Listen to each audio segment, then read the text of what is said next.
Tudo bem, alunos? Sejam bem-vindos para mais uma aula de Sociologia. A proposta dessa semana é a gente refletir a seguinte questão, o seguinte questionamento. Como a sociologia pensa o trabalho, né? Então, como o próprio título já diz, né? Como que os grandes teóricos, sociólogos vão definir a partir de seus estudos o que é o trabalho. E aí eu vou trabalhar três desses sociólogos, né? Que de certa forma são grandes percursores e precursores aí do próprio pensamento sociológico. Primeiro, o Karl Marx, né? O que o Karl Marx tem nos a ensinar e colaborar para o entendimento do trabalho? Então, segundo a visão aí, né, marxista do trabalho, que é um dos grandes sociólogos, ele vai dizer que o trabalho é definido como a atividade sobre a qual o ser humano emprega sua força para produzir os meios para o seu sustento. A relação entre trabalho e subsistência ou sobrevivência era íntima e direta. Foi por essa razão que Marx definiu a força de trabalho como o bem inalienável do ser humano. Então, olha só que questão interessante, né? Para a visão marxista, a ideia do trabalho não só é uma atividade desempenhada pelo homem, mas é justamente uma característica do homem, né? Um ser de atividade que está sempre executando funções, né? E há uma relação muito forte entre trabalho e sobrevivência, ou seja, o homem necessita do trabalho para ele mesmo sobreviver, né? Se garantir enquanto tal dentro da sociedade. Então ele vai dizer que o trabalho não pode jamais alienar o homem, até porque é o próprio trabalho que garante a sua sobrevivência e a sua própria identidade de um ser de atividade, de ação, um ser que é dinâmico dentro da esfera social. E essa seria a visão de Karl Marx, né? Tanto que ele vai criticar mais à frente o capitalismo, porque ele vai dizer que essa questão do trabalho não poder ser alienável, ou seja, não poder alienar o homem, com o capitalismo o trabalho passa a alienar o homem, ou seja, sempre exigir e explorar a sua mão de obra, né? Essa é uma visão aí muito particular do pensador Karl Marx. Depois a gente vai analisar também a visão de Émile Durkheim, que é um dos grandes sociólogos também que estudou essa ideia. Então, para Durkheim, né, diferente de Karl Marx, ele vai conceber a sociedade, né, dentro da ideia de um grande organismo vivo, ou seja, as sociedades são complexas. Então, entender a sociedade não é tão simples assim. Então, para melhor compreender essa ideia de sociedade, o Durkheim vai desenvolver um argumento, né? Uma forma muito específica de dizer sobre a sociedade, que ele vai dizer assim que a sociedade é um grande organismo vivo. E ele vai dizer, se um organismo ele é feito de vários órgãos, vamos pensar o corpo humano, né? Não é só um órgão, mas são vários em estreita conexão um com o outro, a sociedade não é diferente, né? Na sociedade, os órgãos são as instituições, né? E que nessa instituição, o trabalho de cada indivíduo, ou seja, a profissão dele, é de extrema importância, porque vai fazer com que a sociedade se desenvolva. Então, cada trabalhador ele desempenha uma função para a ordem, né? O equilíbrio e a organização da sociedade como um todo. E aí ele coloca as seguintes palavras, né? A crescente divisão social do trabalho faz aumentar também o grau de interdependência entre os indivíduos. O que seria interdependência? Ou seja, cada indivíduo ele depende do outro, em curta ou longa instância, né?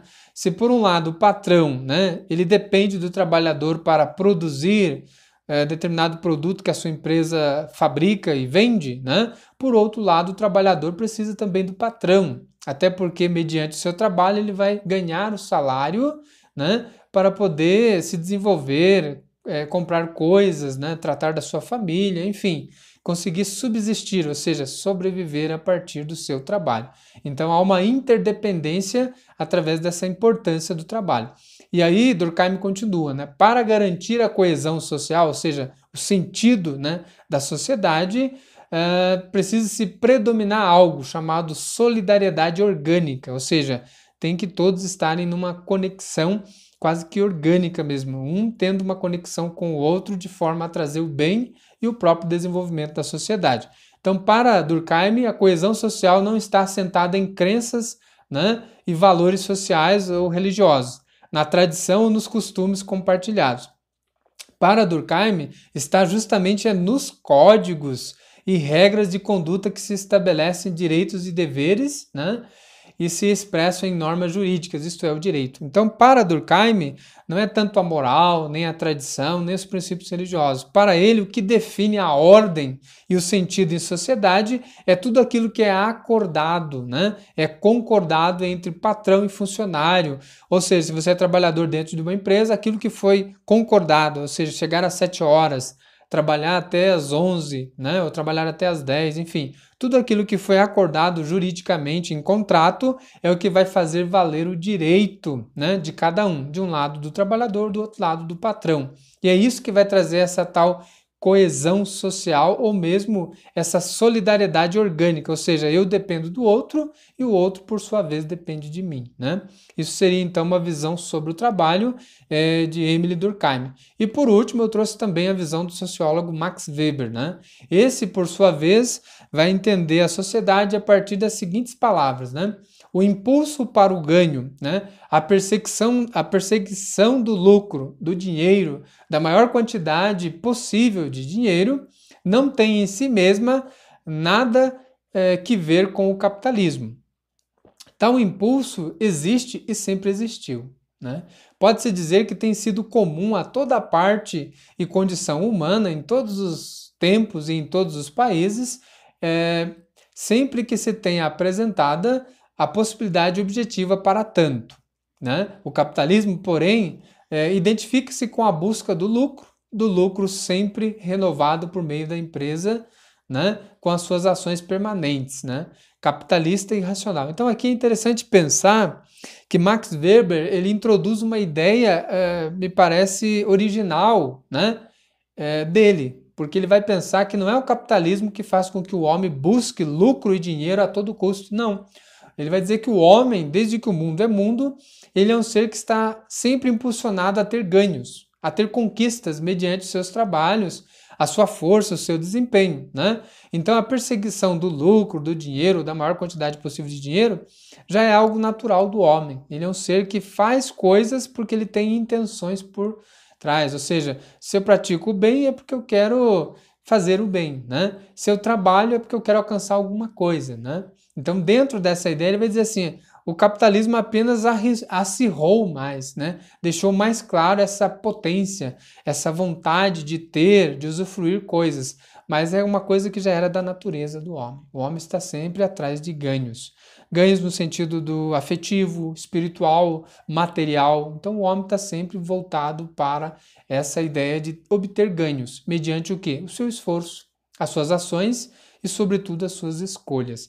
Aí, então, aluno, seria a visão aí de Max Weber, não crucificando tanto o capitalismo, mas dizendo que é uma condição da natureza do homem.